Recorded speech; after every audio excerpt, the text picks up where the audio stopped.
Yun, na lumabas na yung puppies. Sobrang bait niya na, as in, parang nag-mature siya.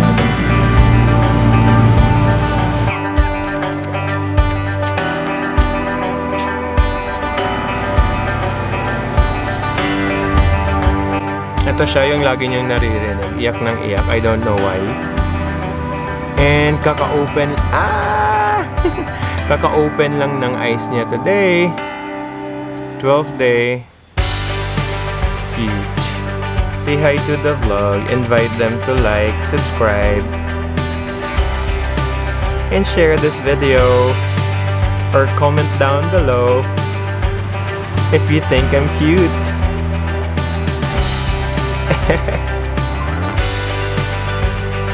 If you own a beagle or a dog na malapit na manganak, and if it's your first time, don't worry.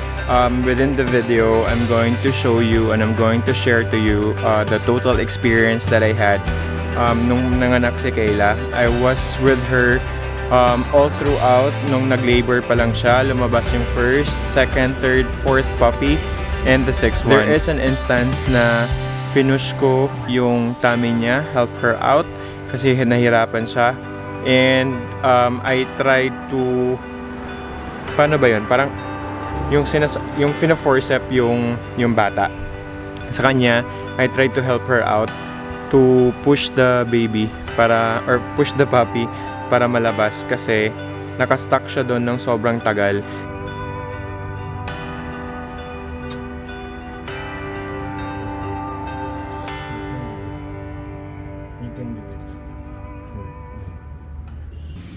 Good luck, Kyla! Nice!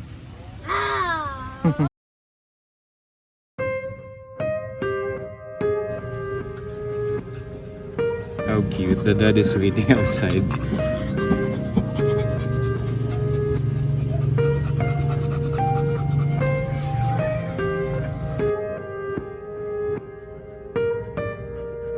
Nasa loob na kami ng bahay. Ng bahay nila mismo. And every time na may mahawakan akong matatouch ako, mabukang-kang siya.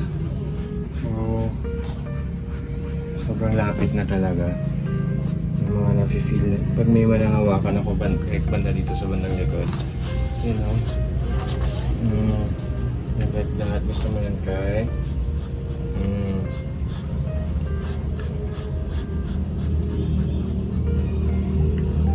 You can do it.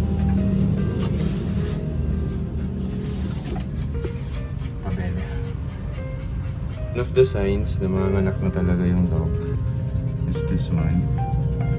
Pag pinch mo ng konti, kahit konting-konti lang, may milk na lumalabas. It's ready na talaga siya. Let's go! Let's go! Ready na?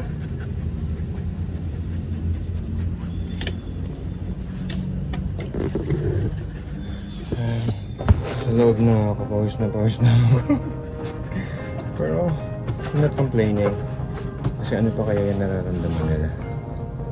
Diba? You want water?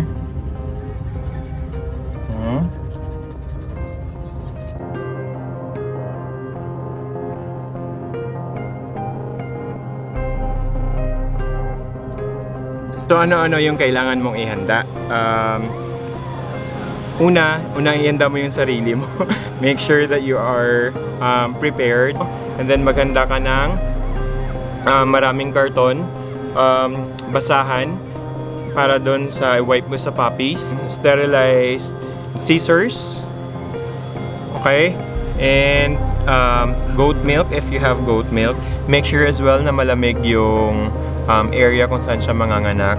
Kung walang AC or kung walang kung hindi malamig, make sure na lang na may fan dun sa area kasi sobrang init ng katawan nila. So ilang beses siyang naghukay, and it's very hard for us to help her kung dun siya manganganak. So at least napalipat siya namin, and then we prepared electric fan na lang. And sobrang daming karton talaga kasi ayaw niya manganak dun sa may basahan.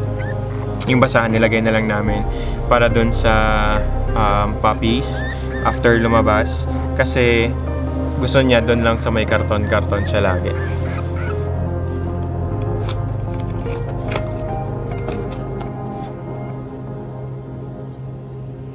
I wasn't expecting na hinayaan niya akong tulungan ko siya the whole time. Wala na talaga akong time to get fur gloves kasi umalis ako, lumipat, ay may kinuha lang ako sa kabilang bahay. Pagbalik ko, naka ganon na yung baby sa kanya. The whole time na nanganak si Kyla, I wasn't able to prepare my gloves. What I did na lang is that every time makakahawak ako sa kanya, and then I wash water and soap para paglabas na rin dun sa pangalawa. Medyo slimy din kasi.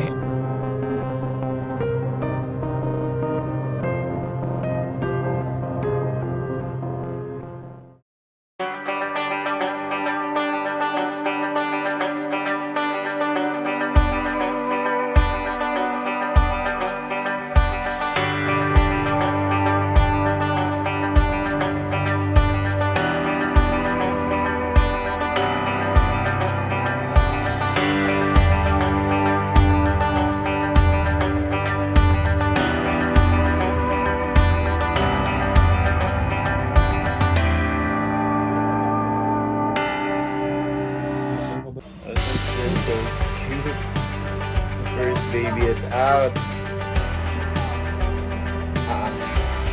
And we'll have milk for Kyla.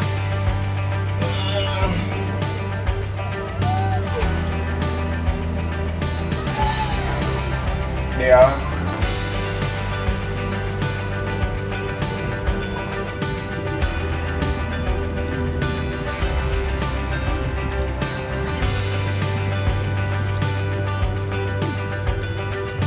Yung intervals kasi ng puppies bago lumabas takes almost an hour, so medyo nakakakaba kung safe pa ba yung puppy or kailangan ko na talagang mag-intervene. Second baby, sobrang tagal nilabas. Tinulungan ko siyang i-push, tapos kinuha ko yung baby from her vagina. Still hindi niya kinat yung cord, so tatalian ko na lang ng dental floss bago ko siya ikakat. Pero she's eating it, so hopefully ikakat niya. Before hindi niya kasi kinakain yung pinaka first.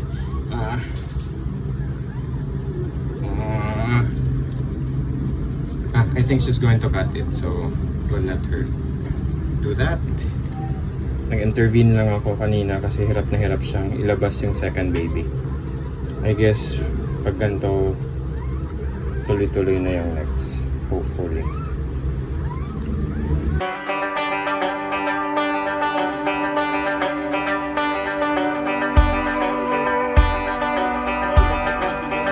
There's one more bridge, baliktad paglabas, and kinnear niya agad.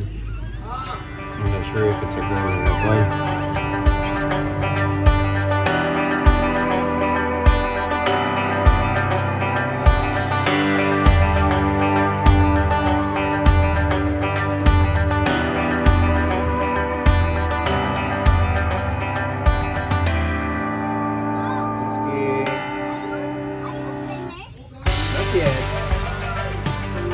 Not yet.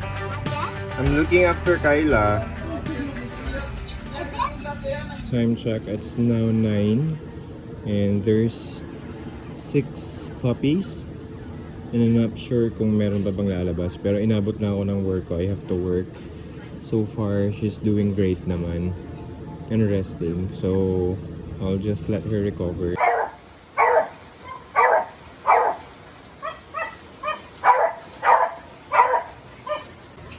So there are total of 6 puppies. 6 na talaga yung last niya. And meron siyang tinatago dyang isa sa ulo niya. Si Pavo. Paborito. Cute. 4 boys, or 4 male, 2 females. Then next time, napapaanakin namin. May buntis ata daw dyan. So kayo na mag-swimming.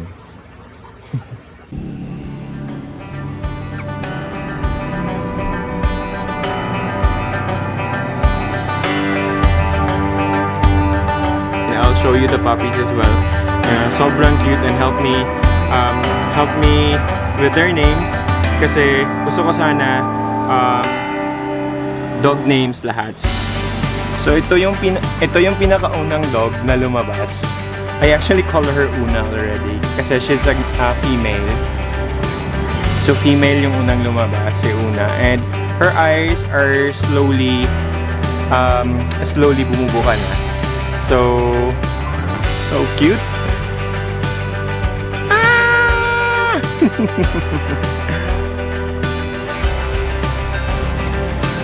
This is puppy number 2. Si Dos. He's a male.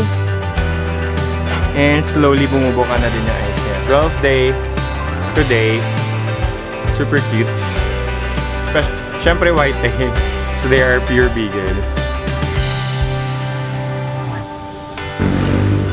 Si Tres is a male but then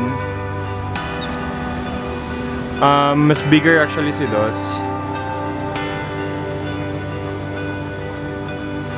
And nakabuka na yung eyes niya.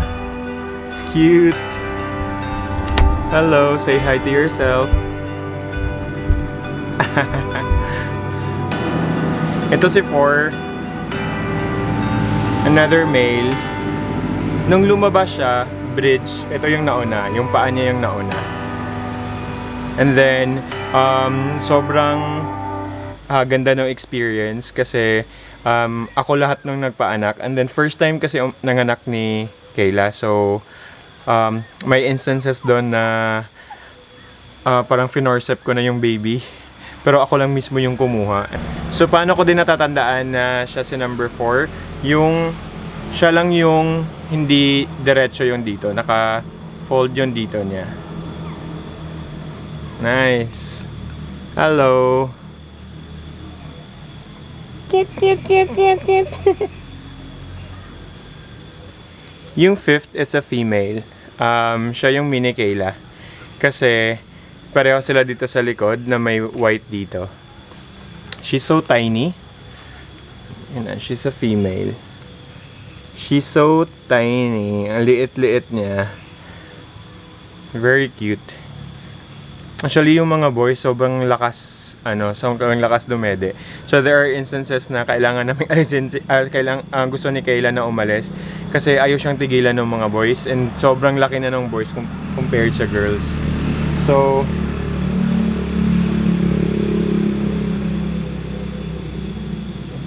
that's the 5th one. This is the 5th one. Another boy. Ang cute. And slowly, lumalabas na yung brown nila. So, wow! Cute! So, nung unang lumabas, parang 2 colors lang, just white and black. Pero slowly, lumalabas na yung, kasi they are tricolors beagle. So, ayan o. Ang laki ng tenga. Super cute. Ano imagine mo pag sabay-sabay na silang tumakbo. Good luck to us. Ngayon na nag-aaral. Gumala.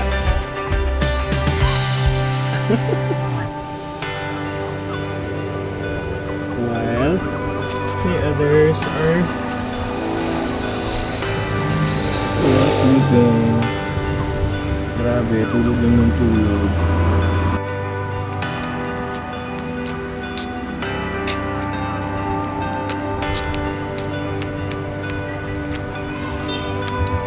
Team Tulog versus Team Dede.